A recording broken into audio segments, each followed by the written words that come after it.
Modelling කල්ලා look එක maintain කරපු පලියට ගිහිල්ලා ඇක් කරන්න බෑ කියලා මගේ අම්මා ටීචර් කෙනෙක් බයොලොජි ටීචර් කෙනෙක් ඕනිම පේරන්ට් කෙනෙක්ට පොඩි එනවනේ නිකන් පොඩි බයක් එනවා මොකද ඒගොල්ලෝ බලාපොරොත්තු අනිවාර්යෙන් ඒගොල්ලෝ බලාපොරොත්තු උනේ ඩිග්‍රී එක කළා ඒ පැත්තෙන් මම ජොබ් එකක් හරි බිස්නස් එකක් හරි මොනාරි කරන් යයි කියලා ඒකගේ පළවෙනි මට දේවල් උගන්වපු ටීචර් එයා ඉතින් චූලක්කව ආදරේ මතක් කරනවා රිජෙක්ෂන් කියන දේ ඒ වෙලේට හරිම තිත්තයි හරිම අමිහිරි අමාරුයි දරා ගන්න.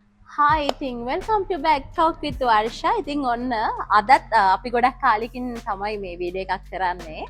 මම හිතුවා අද අපි පටන් ගන්නම ඉන්වයිට් කරා මේ මං වගේම ප්‍රසන්ට් කෙනෙක්ට. හැබැයි දැන් නම් ප්‍රසන්ටින් කරන්නේ නැද්ද කොහෙද? දැන් මේ දැන් සිනමාවටයි ටෙලියටයි බහැලා ඉන්න අපේ ශාකිත දාබරේ අයිබෝවන් නගි. ඉතින් මම කොහොමද පටන් ගන්නෙ? ශාකිතගෙන් මෙහෙම පටන් ගමු. ශාකිත මොඩල් කෙනෙක්, ප්‍රසන්ටර් කෙනෙක්, ඒ වගේම ඇක්ටර් කෙනෙක්. ඔයා හිතන විදිහට මොඩල් කෙනෙක්ට ඇක්ට් කරන්නත් පුළුවන්ද? ඇක්ට් කරන කෙනාට ප්‍රසන්ටින් කරන්න පුළුවන්ද? ප්‍රසන්ටින් කරන කෙනාට මොඩලින් කරන්න පුළුවන්ද? හරි මුලින්ම thank you show එකට invite කරාට thank you ඒ introduction එකට ඒ ප්‍රශ්න ගත්තොත් නංගි පුළුවන් ඇත්තටම ඒ වෙනස් ඔය කිව්ව මම වැඩ කරන fields තුනනේ modeling වල modeling ගත්තම මම mainly කරන්නේ commercials මම තව fashion brand එකක් එක්කත් වැඩ කරනවා එතකොට ඒකම අර කිව්වාගේ presenting සහ acting ඒ තුනම කරන්න පුළුවන් හැබැයි ගොඩාක් අයට ඔය සමහරක් වෙලාවට එන කන්ෆියුෂන් එකක් විශේෂයෙන් අලුතෙන් එන කෙනෙක්ට අපි කවුරුත් එමේ අපි හැමතැනින්ම කියන්නේ අලුතෙන් පටන් ගන්නවනේ අපි ඕනිම කෙනෙක් ඔය තුනක් ඒ කියන්නේ සමහරක් මම දැකලා තියෙනවා මතයක් තියෙනවා ඒ කියන්නේ මොඩලින් කරන්න ඇත්තටම ලුක් එකක් මේන්ටේන් කරන්න ඕනි යා ඒ කෙනා යාව ගොඩක් බලා ගන්න ඕනි ඉතින් අපි දන්නවා මොඩලින් කරන කෙනෙක්ගේ හොඳ ලුක් එකක් තියෙනවා ඒ කෙනා මහන්සි වෙලා ඒකට අපි ලොකු රෙස්පෙක්ට් එකක් දෙන්න ඕනි හැබැයි අර ඇහුව ප්‍රශ්නෙට මොඩලින් කල්ලා ලුක් එක මේන්ටේන් කරපු පලියට ගිහිල්ලා ඇක් කරන්න බෑ ඇක්ටිං කියන්නේ වෙන ආර්ට් එකක් ඒක වෙනම සබ්ජෙක්ට් එකක් ඒක කැරක්ටර් එක තේරුම් ගන්න ඕනි ඩයලොග් ඩිලිවරිස් කොහොමද කරන්නේ ඒවා වේරි කරන්නේ කොහොමද මම කිව්වාගේ කැරක්ටර් එක තේරුම් ගන්න එක ඇතුලේ තමයි ඔය ඔක්කොම ටික තියෙන්නේ ඉතින් අර ඒ ආර්ට්ස් වලට ඒ විශේෂණ දේවල් තියෙනවා අපි ඉගෙන ගන්න ඕනි විශේෂිත දේවල් ඉතින් ප්‍රසන්ටිං ගත්තම තවත් දෙයක් අපි කොහොමද අපි කියන පොයින්ට් එක ඇට්‍රැක්ටිව් විදියට දෙන්නේ දැනෙන්න කොහොමද කතා කරන්නේ අනිවාර්යෙන් ඉතින් ඔයා කරනවා වගේ ලස්සනට ඉතින් ඔඩියන්ස් එක ග්‍රැබ් කරන විදියට අපිට පොයින්ට් එක ඔළුවට දෙන්න ඕනියම කොහොමද දෙන්නේ වගේ දේවල් තමයි ප්‍රසන්ටිං පැත්තේ තියෙන්නේ ඉතින් අනිවාර්යෙන් කෙනෙක්ට පුළුවන් ඒ ටික කරගෙන යන්න මම විශ්වාස කරන විදියට හැබැයි ඒ ඔක්කොම අන්තිමට එන්නේ අපි කොච්චර මහන්සි වෙනවද කොච්චර රිසර්ච් කරනවද කියන එක අනුව තමයි අනිවාර්යෙන් මේ ශාකිතට මට අර ශාකිත කියන නමට වඩා නමේ කැලලක් තියෙනවා සන්හස්නේ සනහස් හරි අමුතු නමක් ඒ නම පාවිච්චි කරන්නද කවුද අඩුයි ඔය ගොඩක් ඔය කමෙන්ට් එකෙනවරට විශේෂයි කියලා නිකන් නියමයිනේ නම කියන එක අන්කොමන් නමක් නේ ඔව් ඒ නම දාලා තියෙන්නේ අම්මා තමයි මතක විදියට අම්මා කියන විදියට ඔය ඉස්සර ඒ දවස්වල මයිතන ක්‍රිකටර් කෙනෙක්ගේ නමක් හරි මොකක් හරි ආශ්‍රිතව එහෙම කළා තමයි ওই නම දාලා තියෙන්නේ අර ඉනිෂියල්ස් කියන්නේ. ඉතින් මට ඇත්තටම අමතක වෙන ওই නම තියෙනවා කියලා. හැබැයි මේ ওই නමට ගොඩක් අය ආසයි. හැබැයි පාවිච්චි කරන්නේ ශාකිත දාබරේ ෆස්ට් නේම් සර්නේම් එක. ඉතින් මිඩල් නේම් එක සනහස තමයි. ශාකිත දාබරේ දැන් අම්මා ගැන කියවනේ. ඔයාලා ඉන්නේ අම්මයි තාත්තයි මල්ලි ඔයයි. හරිනේ. මල්ලි කිව්වම මල්ලි වේවා අම්මෝ වේවා ෆැමිලි එකනේ ෆැමිලි එකෙන් ශාකිතට ලැබෙන සපෝට් එක කොහොමද අනිවාර්යෙන්ම ලොකු සපෝට් එකක් ලැබෙනවා මුලින්ම ඒ කියන්නේ මගේ බෑග්ග්‍රවුන්ඩ් එක ගත්තොත් නංගි මම ඩිග්‍රී හෝල්ඩර් කෙනෙක් බයෝටෙක්නොලොජි ඩිග්‍රී එක කරපු සයන්ස් ඩිග්‍රී එකක් ඉතින් සයන්ස් කරන කෙනෙක් දැන් ඇක්ට් කරනවා අන්න ඒක තමයි ඉතින් තේරෙනවනේ ඇයි මම මේ පොයින්ට් එකට යන්නේ නැති කියලා මගේ අම්මා ටීචර් කෙනෙක් බයෝලොජි ටීචර් කෙනෙක් ඉතින් මට ඉස්කෝලේත් ඉගෙනුවේ අම්මා O levels වල ඉතින් ඊට පස්සේ RI එකේ රොයල් ඉන්ස්ටිටියුට් එකේ A levels වෙනකල් මම ඉගෙනගෙන BMS කියලා ඩිග්‍රී එක කරා දැන් මේ කාලෙදී මම ඇක්ටිං කරේ නැහැ ඊට පස්සේ මට ආසාව ආවනේ මගේ early 20s වල මට ආසාව ආවා ඔය කාලේ ඉතින් අර ඕනිම පේරන්ට් කෙනෙක්ට පොඩි එනවනේ නිකන් පොඩි බයක් එනවා මොකද ඒගොල්ලෝ බලාපොරොත්තු අනිවාර්යෙන් ඒගොල්ලෝ බලාපොරොත්තු උනේ ඩිග්‍රී එක කරලා ඒ පැත්තෙන් මම ජොබ් එකක් හරි බිස්නස් එකක් හරි මොනාරි කරන් යයි කියලා එකපාරට මම ගිහිල්ලා මට රඟපාන්න ඕනි කිව්වම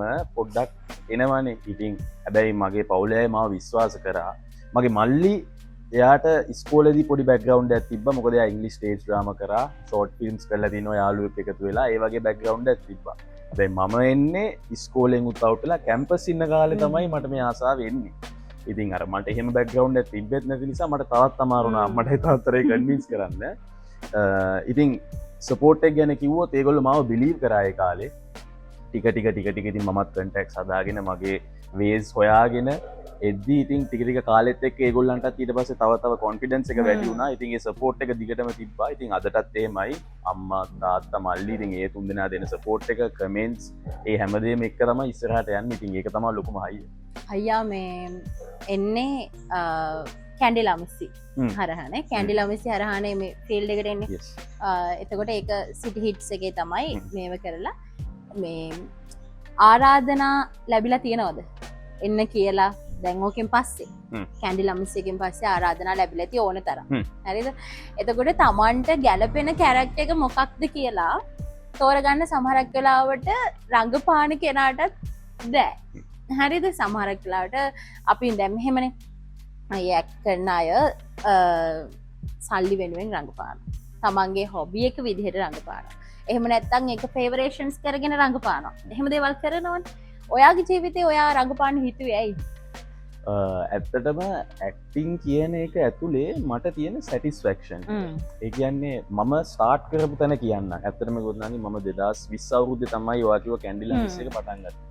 මම ඇත්තටම එතකොට ඇක්ටිං කියන එක ගැන දැන් තරම් දන්නේ නැහැ. මම විශ්වාස කරනවා මම තාම දන්නේ පොඩ්ඩයි. මොකද මේක මුහුදක් සාගරයක් වගේ දෙයක්. ඉතින් අර ඒ කාලේ මම අඩිය තියලා නැත්තම් දැන් අඩියක් දෙකක් තියලා වගේ එකක් තමයි තියෙන්නේ.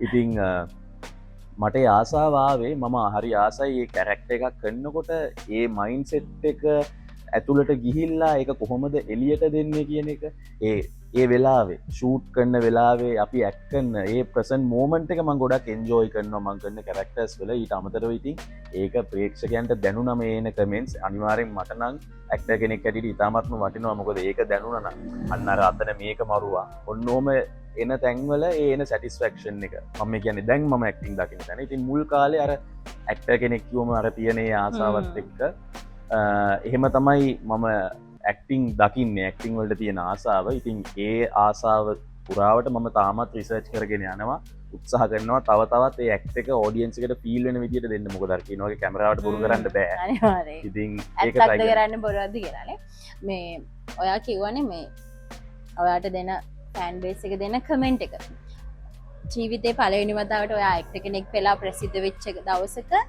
මේ මනසෙක් ඇවිල්ලා එහෙම නැත්නම් වගේ ෆෑන් කෙනෙක් ඇවිල්ලා කතා කරපු පළවෙනි දවසේ දැනුණ හැඟීම මොකක්ද? ඒක මතකද? මට එහෙම එකක් කියලා මතකයක් නැහැ ඇත්තටම මම තැන් තැන් වල ඔහොම ගියාම මගෙන් අහනවා අයියා අරකේ කියන්නේ දයව මේක දැක්ක නේද කියලා මට එහෙම තැන් කීප එක එහෙම මට තිබ්බ අවස්ථා තියෙනවා ඒ මියුචුවල් ෆීලිං එක මම කියන්න ඉතාමත්ම සතුටුයි මොකද අර ඒක එන සතුට එන්නේ අපි ඒ වැඩේට ප්‍රිපෙයාර් වෙද්දී අපි මහන්සි වෙද්දී ඒක අපි විතරයි දන්නේ කොච්චර මහන්සියක් ඒක පිටිපස්සේ තියෙනවද කියලා. හැබැයි අර ඒ වැඩේ ඇවිල්ලා ඒක කෙනෙක් දැකලා ඒක විඳලා මේ කන්ග්‍රැචුලේෂන්ස් ඔයා හිටියා නේද කියලා ලොකුවට කමෙන්ට්ස් ඕනේ නැහැ. ඒ වචනේම ඇතුලේ වුණත් වෙනවා. අනේ මෙයා මේක දැකලා මෙයාට මේක ඔළුවට ගිහින් තියෙනවා. මොකද මම විතරක් නෙමෙයි මේ රටේ ඇක්ට් කරන්නේ. ඇක්ටර්ස්ලා ගොඩක් ඉන්නවා අපේ ඉන්ඩස්ට්‍රි එකේ මගේ යාළුවෝ අපි ඇක්ට් කරන මට හම්බෙච්ච නැති ගොඩාක් ටැලන්ටඩ් අය ඉන්නවා අපේ ජෙනරේෂන් එකේ. ඉතින් එහෙම ගොඩාක් අය ඉන්න රටක ඒ වගේ අපේ මේ ෆීල්ඩ් එක ඇතුලේ එහෙම කට්ටිය ඉන්නවා. ඉතින් එතකොට එහෙම කමෙන්ට් එකක් ලැබෙද්දි ඉතාමත්ම සතුටුයි. අර නිහතමානී ආඩම්බරයක් දැනෙනවා. ශාව මර කිව්වොත් නේ දැනෙන එක සුපර්බ්නේ. මම එන්නම් දැන් ප්‍රසෙන්ටින් වලින් මොඩලින් ප්‍රසෙන්ටින් මොඩලින් දෙක එකටද කරේ? මම මුලින්ම පටන් ගත්තේ මොඩලින් වලින්. ඒ කියන්නේ මට ඇක්ට් කරන්න ආසාව තිබ්බා. මම ආසම දේ ඇක්ටිං කියන දේ. හැබැයි මට අර මුලින් මම දන්නේ නෑ දැන් මේකට කොහොම දෙන්නේ කියලා. මොකද මම ඉස්කෝලේ පුරාවටත් කරලා තිබ්බේ නෑ. මම එහෙම දන්න කවුරුත් මගේ ෆීල්ඩ් එකෙත් නැහැ. ඉතින් අර මට පටන් ගන්න ඕනි වුණ තැන මම ඒකත් ඒක මගේ අම්මගේ යාළුවෙක් කරා මට චූලක්කව හම්බෙනවා. චූල් පද්මේන්ද්‍ර මොඩලින් කරන අපේ ලංකාවේ ඉන්න টොප්ම මොඩල් කෙනෙක්. ඉතින් චූලක්කව ආදරේ මතක් කරනවා. මගේ පළවෙනි මට දේවල් උගන්වපු ටීචර් එයා. ඉතින් අර පර්සනැලිටි ඩෙවලොප්මන්ට් ගෲමින් කියන්නේ මොකක්ද කෑම බීම ගැන ඔය බේසික් දේවල් එයා තමයි අපිට ගොඩක් ඉගැන්වුවේ. ඒකත් 2020 2021 කාලේ.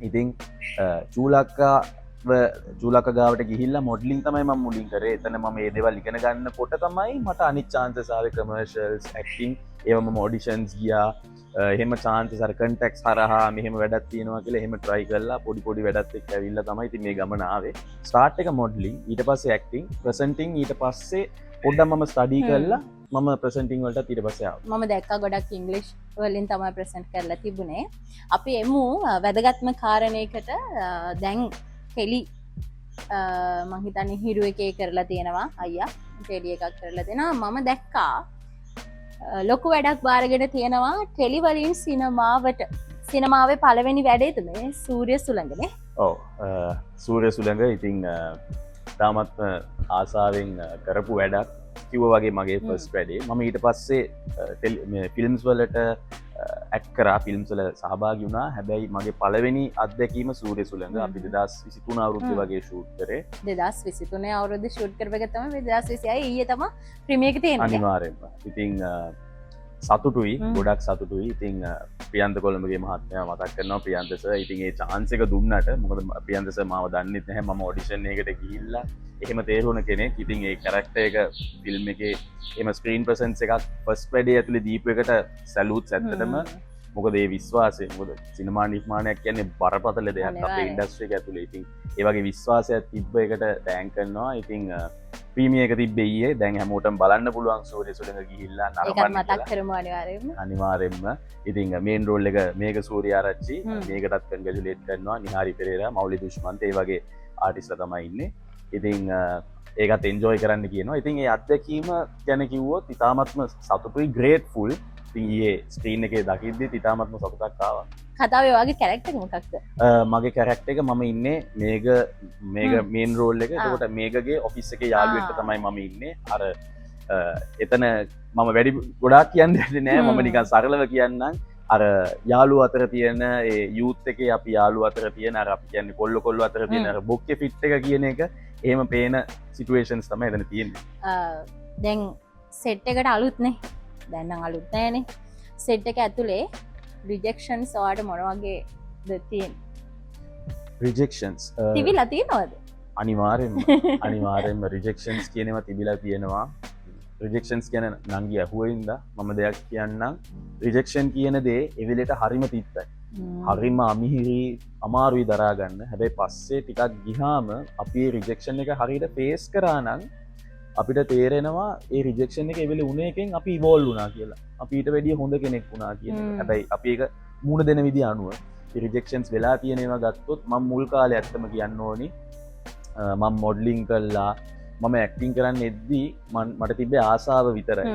සහ මට බොහෝම බේසික් අන්ඩර්ස්ටෑන්ඩින්ග් එකක් තිබ්බේ මම ඒ වෙද්දී ඇක්ටිං ස්ටඩි කරලා තිබ්බෙත් නෑ මම පස්සේ ඇක්ටිං වර්ක්ෂොප්ස් ගියා ඇක්ටිං ක්ලාසස් ගිහිල්ලා ඉගෙන ගත්තා හැබැයි 2020 මම මුල් කාලේ කරනකොට මම එහෙම දන්නේ නෑ ඉතින් අර මට දැනෙද්දී ලයින් එකක් ඩිලිවර් කරද්දී මොකද මට මගේ මෙතඩ් එකක් තිබ්බේ නෑ ඒ වෙද්දී මොකද සරලවම කියනවා නම් ඇක්ටර්ස්ලා එක එක අයට එක එක පොඩි වෙනස්කම් තියෙනවා අපි ඔක්කොම ඇක්ට් කරනවා තමයි ඇක්ටර්ස්ලා හැබැයි ඒගොල්ලෝ යුනික්නස් එකක් තියෙනවා ඒ කියන්නේ ඒගොල්ලෝ ප්‍රිපෙයාර් වෙන විදිය ඒගොල්ලෝ මතක තියාගන්න විදිය වෙනස් නම් දැන් මට සීනියර්ස්ලා හම්බෙලා තියෙනවා සමහරක් අයට ඒගොල්ලෝ ලයින් එක ඩිලිවර් කරද්දී තමයි ඒගොල්ලන්ට ඒ මූඩ් එක ඒ ෆීලිං එක ඇවිල්ලා ඒක ඔළුවට යන්නේ සමහරු ඉන්නවා ස්ක්‍රිප්ට් එක බලලා නිකන් අර ෆොටෝකොපි එකක් මේ ස්කෑන් කරා වගේ මතකයි ඔළුවට යනවා ඒගොල්ලෝ මෙහෙම බලලා ඒක ඔළුවේ තියෙනවා ගිහිල්ලා එහෙම ලොකුට ප්‍රැක්ටිස් කරන්නෙත් නැහැ කරනවා ඉතින් සිස්ටම් දෙකක් අර වැඩ කරන විදිය ඉතින් මම මුල් කාලේ මට සිස්ටම් එකක් නැහැ හරිද ඉතින් එහෙම එතකොට අර දැනිලා තියෙනවා මම මේ ඉන්න මට්ටම මට මදි මම තව මහන්සි වෙන්න ඕනි ඉම්ප්‍රූව් වෙන්න ඕනි කියලා ඉතින් ඒක යම් කිසි මට්ටමක අර සෙල්ෆ් දැනෙන රිජෙක්ටඩ් ෆීලිං එකක් ඉතින් මම අවංකම කියන්නේ මොකද මම ඒ කියන්නේ ආපු දවසේ ඉඳන් මම දක්ෂතා දැක්වුවා කියලා එහෙම කියන්නේ නැහැ මම හැමදාම විශ්වාස කරන්නේ වැරදි වලින් හැදිලා ඉම්ප්‍රූව් වෙන එක ඒ මුල් කාලේ තිබ්බ අත්දැකීම් රිජෙක්ටඩ් ෆීලිං එක ඉතින් පොඩ්ඩක් අර අමාරු වුණා හැබැයි ඉතින් මම හිතනවා ඒ වලින් ඉගෙනගෙන ඉස්සරහට යන එක තමයි වටින්නේ මම මේ දැන් ඔය කියපු එක තැනක කිව්වා මේ රිජෙක්ෂන් එක මට දරා ගන්න හරිම අමාරුයි කොල්ලෙක් වෙලත් අමාරුයිද අනිවාර්යයෙන්ම මේක තියෙනවා රිජෙක්ටඩ් මං කිව්වොත් ඉන්ඩස්ට්‍රි එක ඇතුලේ ඔය වෙච්ච රිජෙක්ටඩ් සිටුේෂන් නෑ මම කිව්වේ හැබැයි ඉතින් රිජෙක්ෂන්ස් කියවම ආදරේතාවත් රිජෙක්ෂන්ස් තිබිලා තියෙනවා. ඉතින් ඒ ඔක්කොම තියෙනවා. මං හිතන්නේ රිජෙක්ෂන් කියන එක හැමෝටම අමාරුයි. ඒකත් අර අපි හැමෝම යුනික් දරාගන්න විදි එක එක අයට වෙනස්. සමහරු ඉක්මනට ඒකෙන් එළියට එනවා වෙන්න පුළුවන්. සමහරු ටිකක් කල් යනවා වෙන්න පුළුවන්. මම ආයෙත් විශ්වාස කරන්නේ තමන්ව දන්න විදිය. මට මේක මගේ විදිය අනුව මං කොහොමද මේක ෆේස් කරන්න කියන එක සෙල්ෆ් රීඩින් එකක් තියෙනවා නම් ගොඩක් තැන්වල අපිට ලයිෆ් එකේ ෆේස් කරන්න පුළුවන් කියලා මම හිතනවා. අනිවාර්යයෙන්ම. අපේ වෙලාව අපිට මේ අර හරස් වෙනවානේ මොකක් කරන්න ගියත් වෙලාව හරස් වෙනවා. ඒ වගේ කාලය දැනගෙන කාලයත් එක්ක වැඩ කරොත් අපිට දිනන්න පුළුවන් කියන එක තමයි මගේ මතේ. ඉතින් ශාකිත සන්හස්නේ සනහස ශාකිත සනහස දාබරේ. ඉතින් එයා අලුත් වැඩ මොනවද ශාකිතගේ? ඔව් දැන් සූර්ය සුළඟ ආවා. මම තව ෆිල්ම් එකක් කරලා තියෙනවා නාලක විතානගේ නාලකයි එක නාලක විතානගේ. ඉතින් ඒ ෆිල්ම් එකත් ඉස්සරහට එන්න තියෙනවා.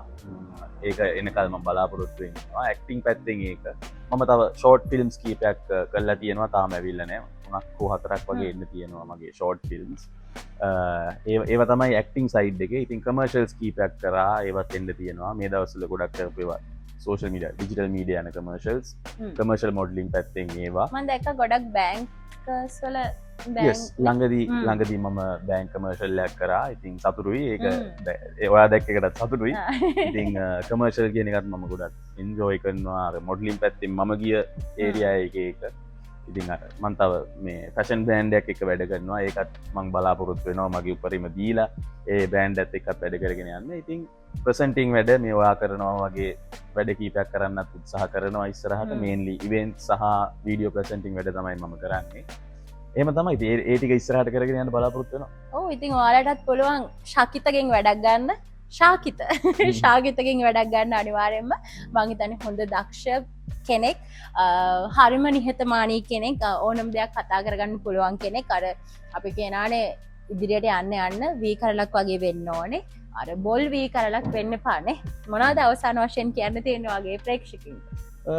ප්‍රේක්ෂකයන්ට කියන්න තියෙන්නේ මට හයියක් වුණ හැමෝම මේ වෙනකල් මට කමෙන්ට්ස් දාපු මට දැන් මතක් වෙනවා මේ අපි ඉන්න ලොකේෂන් එකත් එක්ක මට මතක් වුණ දෙයක්. ඉතින් මම කරපු ටෙලිග්‍රෑම් එක 24 love story මම අකේන් කියන කැරක්ටර් එක කරේ. ඉතින් ඒකේ මට මතකයි කමෙන්ට්ස් ආවා අකේන්ට අර අපි කතාවේ කියනවානේ සුදු කළු චරිත කියලා අපි හිතනවානේ. ඇත්තටම අලු චරිත තමයි තියෙන්නේ. හැබැයි අර කතාවක් කියනකොට ඉතින් අකේන් හිටිය පොඩ්ඩක් සුදු පැත්තට වෙන්න. ඉතින් කමෙන්ට්ස් ආවා අකේන්ට මේ මම දැකලා තියෙනවා ඉතින් මේ YouTube වල යද්දී මේ ටෙලිග්‍රෑම් එක. ඉතින් අර ඒ වගේ මට කැරක්ටර් එකකට ප්‍රේක්ෂකයෝ දෙන කමෙන්ට්ස් ඉතාමත්ම වටිනවා. අර කිව්ව ටෙලිෆිල්ම් එකේ කමෙන්ට්ස් ඇවිල්ලා තිබ්බා. සතුටුයි එහෙම එද්දි. ඉතින් අර මගේ වැඩක් ඕගොල්ලෝ කොහේ හරි දැක්කොත් කමෙන්ට් කරන්න. හොඳ හෝ නරක කිසි ප්‍රශ්නයක් නැහැ. මොකද මම නරක කමෙන්ට් මම කියන්නේ නැහැ. කියන්නේ මට බැන්නත් මම උත්සාහ කරන්නේ ඒක ඇතුලේ මම හැදෙන්න තියෙන දේවල්. මොකද අර කෙනෙක්ට තරහ යන්න පුළුවන් බැනුම් ඇහුවම. හැබැයි මං විශ්වාස කරනවා ඒ බැනුම ඇතුලේ හැම වෙලේම තියෙන්නේ නිකන් කේන්තිය විතරක් නෙමෙයි අපිට හැදෙන්න තැනක් තියෙන්නත් පුළුවන්. මම උත්සාහ කරනවා මේ දේවල් ඇබ්සෝබ් කරලා හැදෙන්න. මොකද මම විශ්වාස කරනවා අපි ඉම්ප්‍රූව් වුණොත් අපේ දෙයක් හැදුනොත් ඒකත් ප්‍රේක්ෂකයෝ අනිවාර්යයෙන්ම බාර අරගෙන ඒකත් කියනවා මෙයා හැදිලා මේක නම් හොඳට කරලා තියෙනවා කියන එක. ඉතින් උත්සාහ කරනවා මම කිව්වා වගේ අපි පර්ෆෙක්ට් නෑ 100%ක් උත්සාහ කරනවා. ඉතින් ප්‍රේක්ෂකයෝ හැමෝටම ස්තුතියි මාත් එක්ක මේ වෙනකල් හිටපු සපෝට් කරගෙන හිටපු ඉස්සරහටත් මගේ වැඩ බලන්න කියලා ආරාධනා කරනවා. මම මගේ උපරිම දෙනවා. සහ ඉතින් මගේ පවුලේ අයට මගේ යාළුවෝ ඒ හැමෝටම මගේ වටේ ඉන්න හැමෝටම ස්තුති කරනවා මට මේ දීපු සපෝට් එකට. ඉස්සරහට ඉතින් හොඳ වැඩ ටිකක් කරමු. අනිවාර්යයෙන්ම. සහ නංගිට තෑන්ක් කරනවා. නංගි සහ ටීම් එකේ හැමෝටම මේ ප්‍රෝග්‍රෑම් එකේ මට ඉන්වයිට් කරාට බොහොම සතුටුයි. රිලැක්ස් විදියට chat එකක් දැම්මා. ඉතින් thank you හැමෝටම.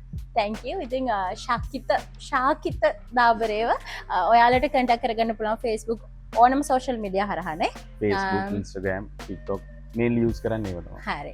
ඉතින් ශාකිතට අයියට මම අනිවාර්යයෙන්ම සුබ පතනවා. ඔයාගේ සිනමාව අපි දන්න කෙනෙක් බවට පත් වෙන්න, රටම දන්න කෙනෙක් බවට පත් වෙන්න, ලෝකෙම දන්න කෙනෙක් බවට පත් වෙන්න කියලා ඔයාගේ ඉදිරි වැඩ කටයුතු වලට මම අනිවාර්යයෙන්ම සාර්ථක වෙන්න කියලා සුබ පතනවා. ඉතින් එහෙනම් ඒ වගේම මතක් කරනවා Talk with Varsha Facebook page එක, YouTube එක, ඒ වගේම TikTok එකත් subscribe කරලා follow කරලා අපිත් එක්ක එකතු වෙන්න. එහෙනම් අදට ගිහින් එන්නම්. bye bye.